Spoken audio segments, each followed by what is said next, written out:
Welcome you all students for the lecture Manufacturing Technology. Before starting lecture, I hope you all are healthy and safe. Okay, for the foundry technology mould પર આપણે આગળ વધીએ તો હવે વાત કરીએ આપણે ડ્રાય સેન્ડ મોલ્ડ પર.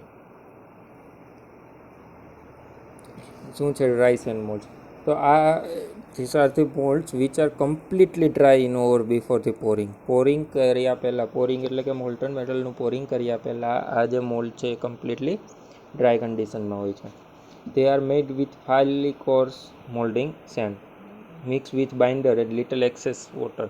બરાબર, આ કઈ રીતના બનાવવામાં આવે છે તો કે ફેરલી કોર્સ મોલ્ડિંગ સેન્ડમાં યુઝ કરવામાં આવે છે અને એની અરે બાઇન્ડર મિક્સ કરવામાં આવે છે અને થોડા એવા પ્રમાણમાં લિટલ એક્સેસ વોટર એડ કરવામાં આવે છે, જેથી કરીને વોટર એટલા માટે એડ કરે કે જે આ મિક્સણ છે એને પ્રોપરલી ચકડી રાખે, બાઇન્ડિંગ પ્રોવાઈડ કરે. Now the typical composition of sand used for the dry molding is 53% floor sand. અહીંયા 53% floor sand use થશે, 42% new sand and 5% horse manure or saw dust. Horse manure or saw dust એટલે કે આપણે જે ઘોડાનું છાણ અથવા તો ગાયનું છાણ કે જે હોય છે, બરાબર, એ 5% યુઝ કરવામાં આવે છે, 42% નવી સેન્ડ એડ કરવામાં આવે છે અને 53% ફ્લોર સેન્ડ યુઝ કરવામાં આવે છે. તો binder commonly used include flour, resin, molasses or clay, જે આટલી વસ્તુ છે એમાં ઇન્ક્લુડ થાય છે. હવે એક્સર વોટર છે એ શું પરમિટ કરે છે તો કે બેટર વર્કેબિલિટી પરમિટ કરે છે. The mould after being given a wet blacking coat are dried in oven about 50 to 30 degree Celsius for 6 to 8 hours. હવે આ જે ડ્રાય કઈ રીતના કરવામાં આવે છે તો કે એને ઓવનમાં 250 થી 300 ડિગ્રી ટેમ્પરેચર પર 6 થી 8 કલાક માટે ગરમ કરવામાં આવે છે, હીટ કરવામાં આવે છે. And alternatively heated air may be circulated through over the mould, અથવા તો જો અને સાથોસાથ હીટેડ એર છે એ સર્ક્યુલેટ કરવામાં આવે છે મોલ્ડની અંદર અથવા તો મોલ્ડિંગ ઉપર, બરાબર. After drying the mould is strong and hold better shape and details. Drying થયા પછી મોલ્ડ જે છે એ સ્ટ્રોંગ થઈ જાય છે અને એની શેપ ને ડિટેલ્સ સારી રહે છે. All the axis water remove થઈ જાય છે ડ્રાઈંગ કરતી વખતે અને એ ગેસથી પણ ફ્રી થઈ જાય છે, બરાબર. જે મોઇશ્ચરને લીધે પ્રોડ્યુસ થયા હોય એ ગેસથી પણ ફ્રી થઈ જાય છે. હવે આ પ્રકારના મોલ્ડ છે, this moulds can be help for long time before pouring provided they are kept dry. બરાબર, આગળ આપણે વાત કરેલી હતી સ્કિન ડ્રાય મોલ્ડમાં આપણે ઇન્સ્ટન્ટલી જ્યારે બની જાય ત્યારે ઇન્સ્ટન્ટલી આપણે એને આમાં મોલ્ટન મેટલ પોર કરી શકીએ છીએ, બટ અહીંયા આપણે એવું નથી. અહીંયા આપણે એને મોલ્ડને લાંબા ટાઈમ સુધી જાળવી શકીએ છીએ. ડ્રાય સેન્ડ મોલ્ડ્સ છે એ લાર્જ કાસ્ટિંગમાં યુઝ થાય છે અને જે સ્ટ્રોંગ મોલ્ડ્સની જરૂર હોય ત્યારે એ યુઝ થાય છે અને કોમ્પ્લેક્સ કાસ્ટિંગમાં પણ યુઝ થાય છે with intricate details. The moulds being stronger can stand handling better and lead to better dimensional accuracy compare to green sand mould. બરાબર, ગ્રીન સેન્ડ મોલ્ડની કમ્પેરિઝનમાં અહીંયાની જે ડાયમેન્શનલ એક્યુરેસી છે સારી હોય છે, પણ અહીંયા હોટ ટીયર્સ, ડિસ્ટોર્શન્સ અને સસેપ્ટેબલ ટુ ડિસ્ટોર્શન અને હોટ ટીયર્સનો પ્રોબ્લેમ રહે છે. ડ્રાય સેન્ડ મોલ્ડ્સ છે also as a longer production cycle, એની જે પ્રોડક્શન સાયકલ છે લોંગર હોય છે and needs more number of flask for the same amount of production. Skin dry and dry sand moulds find extensive application in steel ઇન્ડસ્ટ્રીઝમાં ખાસ કરીને જાજી એવી એપ્લિકેશન હોય છે બંનેની, સ્કિન ડ્રાય મોલ્ડની અને ડ્રાય મોલ્ડની, બરાબર. હવે આપણે જોઈએ લોમ સેન્ડ મોલ્ડ્સ.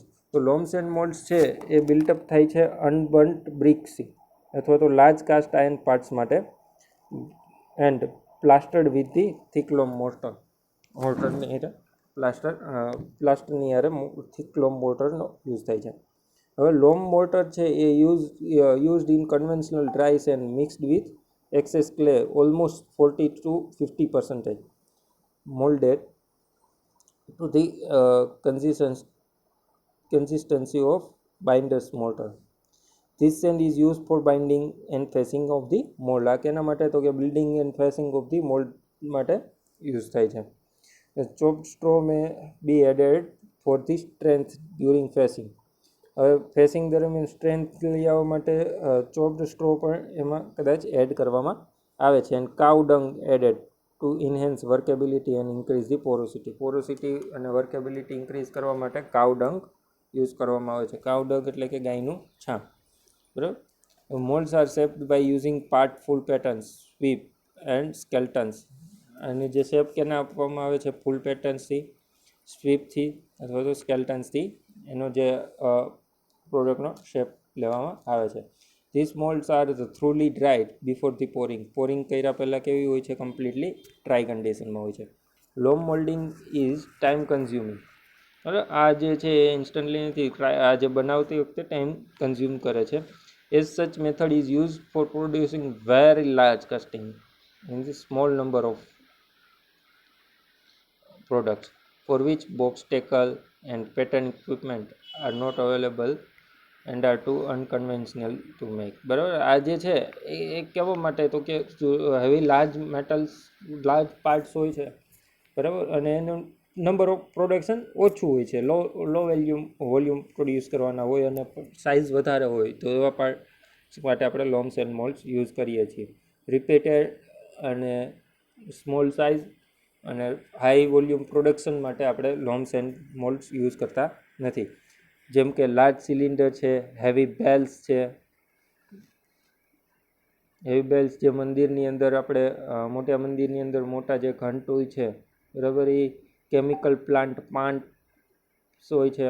બરાબર. આ એવા પ્રોડક્ટ છે કે એની જે પાર્ટ્સ છે, નંબર ઓફ પાર્ટ્સ ઓછા રિક્વાયર્ડ હોય, બરાબર, પણ સાઇઝ એની હેવી હોય. તો આ જે કાસ્ટિંગ છે એ લોમ્સ એન્ડ મોલ્ડ્સ યુઝ કરે છે. બરાબર. હવે નેક્સ્ટ આપણે વાત કરીએ ફ્યુરન મોલ્ડ્સ. ફ્યુરન મોલ્ડ્સ છે એ કેમિકલ રેઝિન ફ્યુરન યુઝ કરવામાં આવે છે. શા માટે? તો કે to reduce the time gap between making moulds and pouring. Pouring અને મોલ્ડ બનાવવા વચ્ચેનો જે ટાઈમ છે એ ઘટાડવા માટે આપણે અહીંયા કેમિકલનો યુઝ કરવામાં આવે છે. Furan resin sands are made by first mulling clay free silica sand with phosphoric acid which works as a activator. અથવા ફોસ્ફોરિક એસિડ યુઝ કરવામાં આવે છે કે જે એક્ટિવેટર તરીકે યુઝ થાય છે. બરાબર. અને એ મૂલિંગ ક્લે ફ્રી સિલિકા હોય છે. Almost immediately the mix starts setting in by air drying, allowing just enough time for the molding and core making. બરાબર. એ ઇમિડિયેટલી છે એનું ડ્રાઈંગ સ્ટાર્ટ થઈ જાય છે. બરાબર. Furan mix can be used as facing sand. કેના માટે આપણે યુઝ કરી શકીએ છીએ? ફેસિંગ સેન્ડમાં યુઝ કરી શકીએ છીએ for the skin dry moulds backed by green sand. બરાબર. અને સ્કિન ડ્રાય મોલ્ડની જગ્યાએ આપણે ફેસિંગ માટે યુઝ કરી શકીએ છીએ અને એને બેકિંગ બાય ગ્રીન સેન્ડથી અથવા તો કમ્પ્લીટ મોલ્ડ મટીરિયલ પણ આપણે એનો યુઝ કરી શકીએ છીએ. બરાબર. Furan moulds are usually hard enough within couple of hours to allow core tube assemble. બરાબર. કોર ટ્યુબ એસેમ્બલ કરવા માટે એક ખાસ એવું હાર્ડ પણ થઈ જાય છે થોડાક જ કલાકોમાં. એન્ડ ધ મેટલ ટુ બી પોર. એમાં મેટલ આપણે પોર કરી શકીએ છીએ. હવે છે કાર્બન ડાયોક્સાઇડ મોલ્ડ્સ. બરાબર. તો in this process carbon dioxide is use to harden the mould. અહીંયા આપણે કાર્બન ડાયોક્સાઇડનો ઉપયોગ કેના માટે કરીએ છીએ? તો કે મોલ્ડ હાર્ડ કરવા માટે. હવે જ્યારે મોલ્ડ આપણે બનાવશું, બરાબર, ત્યારે એની સ્ટ્રેન્થ નહીં હોય, પણ એમાં આપણે સેનનું સિમ્પલ જે મોલ્ડ બની જાય પછી એમાંથી આપણે કાર્બન ડાયોક્સાઇડ ગેસ છે એ પસાર કરવામાં આવે છે. તો કાર્બન ડાયોક્સાઇડ ગેસ પસાર થવાથી મોલ્ડ છે એ ડ્રાય પણ થઈ જશે અને હાર્ડ બની જશે. બરાબર. તો હાર્ડનેસ વધારવા માટે, મોલ્ડની હાર્ડનેસ વધારવા માટે આપણે કાર્બન ડાયોક્સાઇડ મોલ્ડ્સ યુઝ કરીએ છીએ. બરાબર. તો અહીંયા લખેલું હશે તો mould is prepared by ramming clean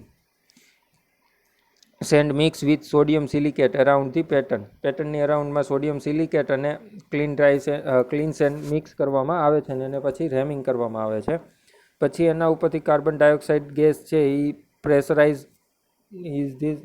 this then pressure feed into the mould. બરાબર. પ્રેશરાઇઝડ ગેસને મોલ્ડની અંદર ફીડ કરવામાં આવે છે. જે શું કરે છે કે which hardens the mould immediately, એ ઇમિડિયેટલી મોલ્ડને હાર્ડ કરી દેશે. The bonding strength obtained is sufficient to permit pouring of mold without need for any drying or baking. અહીંયા કોઈ ડ્રાઇંગ કે બેકિંગની જરૂર પડતી નથી. જે બોન્ડિંગ સ્ટ્રેન્થ છે એ કાર્બન ડાયોક્સાઇડથી જ સફિશિયન્ટ મળી જાય છે. હવે જે આ પ્રોસેસ છે એ this process is use for making moulds as well as cores. Mould અને કોર બંને બનાવવા માટે યુઝ થાય છે. સ્કેમેટિક ડાયાગ્રામ અહીંયા આપણને આપેલો છે, આ પ્રકારનો હોય છે, બરાબર.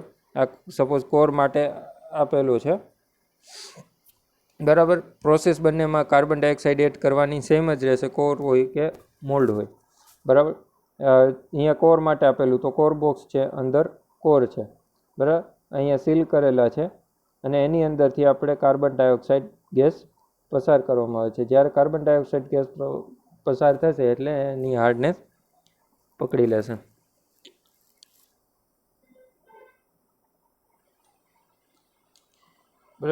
Strength of the mould ઇન્ક્રીઝીસ as the fineness of send increase. બરાબર. જેમ સેન્ડની ફાઇનનેસ વધારે હશે એમ એની સેન્ડ વધારે મળશે. Up to 80 mesh but decrease is the afterward. ક્યાં સુધી? તો કે 80 મેસીસ સુધી, 80 નંબરની મેસ સુધી ફાઇનનેસ હશે ત્યાં સુધી એની સ્ટ્રેન્થ સારી મળશે જેમ ફાઇન થતી હશે. પછી જેમ ફાઇન થતી જશે એમ પછી સ્ટ્રેન્થ પાછી ઘટતી જશે. Since very high compressive strength are reached in carbon dioxide molding, problem of collapsibility may sometimes be faced. બરાબર. જેમ હાઈ સ્ટ્રેન્થ મળે છે ડ્યુ ટુ ધેટ તે કોલેપ્સિબિલિટી પણ ક્યારેક થાય છે, ફેસ કરવા મળે છે. Dextrin, coal powder, wood flour and sea coal may be added to improve the collapsibility. આ જે કોલેપ્સિબિલિટી ઇમ્પ્રૂવ કરવા માટે કદાચ ડેક્સ્ટ્રીન, કોલ પાવડર, વુડ ફ્લોર અથવા તો સી કોલ એડ કરવામાં આવે છે. હવે carbon dioxide moulding results in high accuracy and good surface finish. Carbon dioxide moulding છે એની એક્યુરેસી પણ હાઈ હોય છે અને સરફેસ ફિનિશ પણ હાઈ મળે છે એના દ્વારા જે પ્રોડક્ટ બને છે એમની. There is no need to harden the mold, thus considerably reducing manual work for the end cost. બરાબર. અહીંયા વધારે પછી હાર્ડન કરવા માટે અગેન કોઈ બીજી પ્રોસેસની જરૂર પડતી નથી. સો ટાઈમ પણ બચાવે છે, મેન્યુઅલ વર્ક પણ બચાવે છે અને કોસ્ટ પણ બચાવે છે. This process can be easily used for all size of casting and can also be mechanised. બરાબર. કોઈ પણ સાઇઝમાં કાસ્ટિંગ માટે આઈધર સ્મોલ અથવા તો વેરી લાર્જ કાસ્ટિંગ માટે પણ આપણે આ યુઝ કરી શકીએ છીએ અને એને મશીનાઇઝડ પણ કરી શકીએ છીએ. ઓકે, અહીંયા સુધી રાખીએ. Thank you very much for listening me. Be healthy, be safe.